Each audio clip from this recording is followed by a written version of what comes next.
Привет из Сингапура. С вами передача «Голубь мира», где разбираем крутые навыки. Спрашиваем на английском, отвечаем на русском. Подтягивайте язык или смотрите перевод в тайм-кодах. Let's talk about recuperation and let's start with the definition.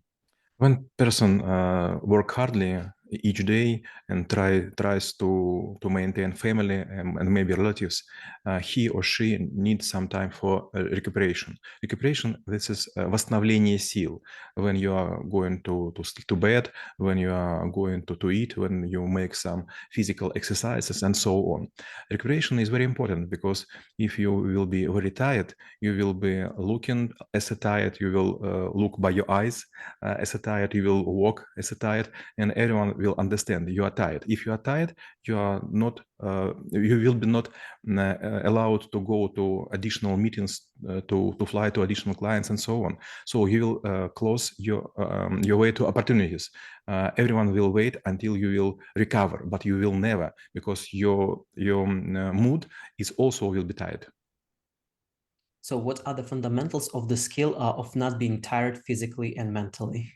First, you should understand that there is some kind of fuel in our brain. In Russian, we sometimes say мыслетопливо. How to say мыслетопливо? Thought fuel. There is not No such a word. translation. Yes, but it could be in German language. You know, in German language, you just mix roots of the words, and it is became a new word. So there is some limit of your мыслетопливо, and you could spend it for any task. But when it finished. The same with the car. You could use your gasoline or petroleum to drive fast, or to also to flash the light, to work your radio, to make condition of the salon and so on. You should understand that your brain should be used just for main things, not for easy one, not for routines. And you should avoid to take decisions which are very small, which are not helping you to go forward. Second, you should go eat and rest almost the same time. Our body likes when you have a regime, and it will be very helpful and thankful for it. You should sleep at least 7 hours, and you should eat at least 3 times a day, and also healthy food. And the last one, this is about communication. When you are alone, when you are thinking that you are alone, when you have no possibilities to talk with relatives, with your parents, with your beloved one, you will be exhausted. And in terms of the levels of mastery of how to recuperate yourself the best, what are the levels that we should be aware of? First level is to recuperate your body. You could go to massage or some kind of spa procedures, maybe thalassotherapy, maybe Thai massage and so on. Second, it's about your brain. Sometimes you need to make it lazy. For example, to watch the movies or to go to circus or to see some kind of show. By the way, it is better to see not recorded one, but which is going live. You will feel the people, you will hear the noise, and you will also touch on some other objects. And the last one is about pleasure. If you have just usual life, just plain life, has no joy in it. But if you will, for example, eat sometimes very tasty steaks or cheesecakes, you will drink some kind of wine or even vodka, when you will, I don't know, collect berries or mushrooms, you will or go for a fishing or for a hunting, you became much happier person. And we actually were talking about the brain fuel and the possibilities of delegate your time, eating healthy, and taking certain activities to help to recuperate properly. I want to talk slightly in more details about those items. So, for example, you said that there is a brain fuel that we get like at the beginning of each cycle. So, should we plan our time accordingly, knowing that it's actually should be depleted, and for example, let's say start doing important things first and everything else do after? Like, how should we approach to allocating time? There are just two ways. First, to make checklist, there is a points without any prioritization. And second, the way you will use, for example, Google Calendar, you will put not just items, but also duration. And when you put everything in your calendar, you should understand that you couldn't plan more than 60% of your time. 20% should be reserved for something which will be emergency or I don't know, some rare occasions, and 20% your time should be dedicated to help others. So checklist will not help you so much as Google Calendar. When you see how much this task will continue, you could make like a fight with the time, and you will learn how to type rapidly, how to read fast, and you will shrink this first 5 minutes, then 10, then 20, and tasks which, for example, at the beginning of the year take you like 2 hours, to the end of the year could be completed in 1 hour.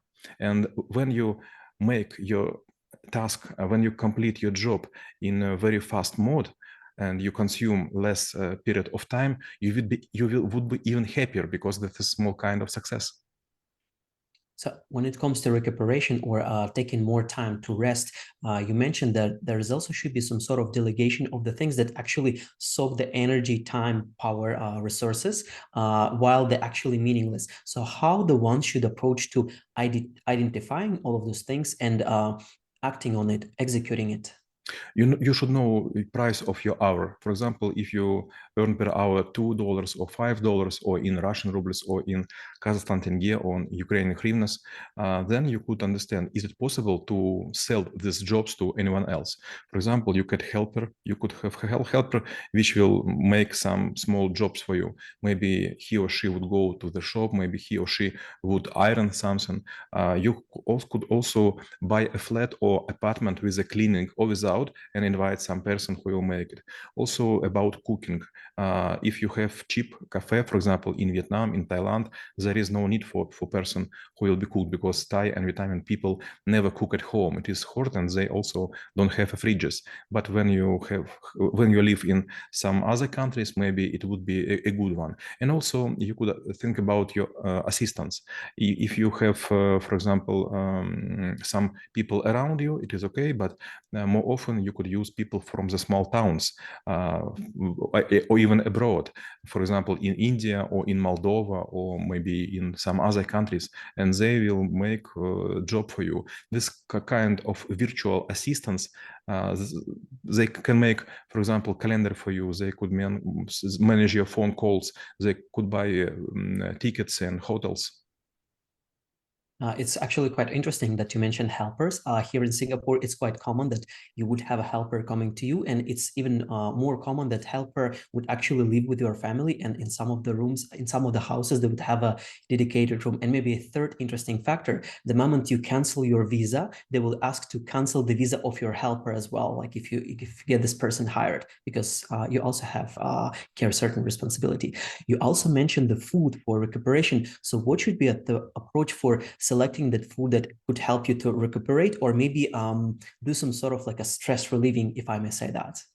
If you want to take stress into account, we should eat eggs, chicken, veal, and a lot of fish, different kind of fishes. If we want to improve our mood, we should eat bananas, chocolate, and salmon. If we, for example, tired and feel ourselves not good, we could eat some kind of dried fruit or dried berries. And if we are feeling ourselves lonely, it is a good way to eat seeds, sunflower seeds or pumpkin seeds. Now, once we covered all of the different aspects of the recuperation, let's look into what common mistakes people make when they're trying to recuperate themselves. First, they think that switching is enough. For example, they work as a bookkeepers and count digits all around the day, and then come at home and read books or watch TV. No, this is not a good kind of switching. If you make a lot of brain work, so you could make then after your work, for example, food work. if you will go by feet, like 30 minutes, it would be enough to recover or recuperate. If you're working something with heavy weights, for example, you are a carrier or some kind of truck driver, then in another way, just opposite, you should read some kind of books or maybe learn new languages. The more difficult language, the more you will feel yourself recuperated. And probably we also should talk about some sort of the ways to cheat your, restoring, power restoring. For example, there are things like a caffeine or some sort of like energetic drinks. What is your take on this one? I don't like caffeine or energetics, and I will explain why. If you will use, for example, coffee or caffeine, this is, I don't know how to say in English, I will say in Russian, maybe will help to make the translation. There is a saying that a cup of coffee for our nervous system is like a strike with klist for horses. How to say? Stick with horses. Whip. Whip for horses. Whip. So, for example, won't you be whipped? Maybe not. So if you hesitate, drink coffee or no, just remember that you are not a horse. Second, it's about energetics. Yes, there are a lot of drinks like Burn and Red Bull and some others, and they use some extract of juice or berries or fruits or some else. But anyway, this is a burning of energy for today from tomorrow. Today you will be slightly more energetic, but tomorrow you will be slightly less energetic. So there is no reason to use it. And I want to ask about the future of recuperation, and maybe I will look into it from some sort of sci-fi perspective. Let's say, there might be certain cameras when the person goes in and the system will identify what exactly is something that they need to restore, or maybe even go to the next level. There was one of the TV show where someone actually could use a different type of the body. Basically, let's say just like they just exchange it in terms of when they need to, like do certain activities or when the field got bored. So what might be the possible future of us to restoring our willpower, energy, and so on? There are a lot of things which could we do right now. For example, air tube. You will fly in the flow of the air. This is going with the speed, so you will not just float on it, but you will also breathe by the fresh air a lot of, and you will be happier, and your dream would be more calm. Second, you could go to massage and so on. There are also something between nearest now and nearest future. This is like a floating. There is some kind of bus tube like cameras with a special kind of no Newtonic liquid. You will float on it, but you will not go deeply. So you take out of your clothes, you will be asked to go there. It will be closed, no noises, no lights, and you're floating like in your mother's belly. It's very funny, but sometimes if you are going to make yourself comfortable, you will be resting like 20 minutes. It will be enough as you would sleep for whole night. And maybe we will also have some other kinds of rest. Maybe it would be like a meta universe when you will go, for example, to place where you was born, to your river where you have been swimming at the age of 5 or 10 years. Maybe you will go to your grandpa, which is already not on the earth, and you will talk with her, and she will comfort you with, I don't know, вареники. Dumplings. Dumplings, but dumplings is Asian style. With dumplings or maybe draniki. There is no such a word. Probably there is a word for that, but I'll try to remember it later. Okay. So who knows what would be in nearest future? So we looked into different aspects of this, and итак, мы рассмотрели навык восстановления сил и чем он полезен именно вам. Всем мира!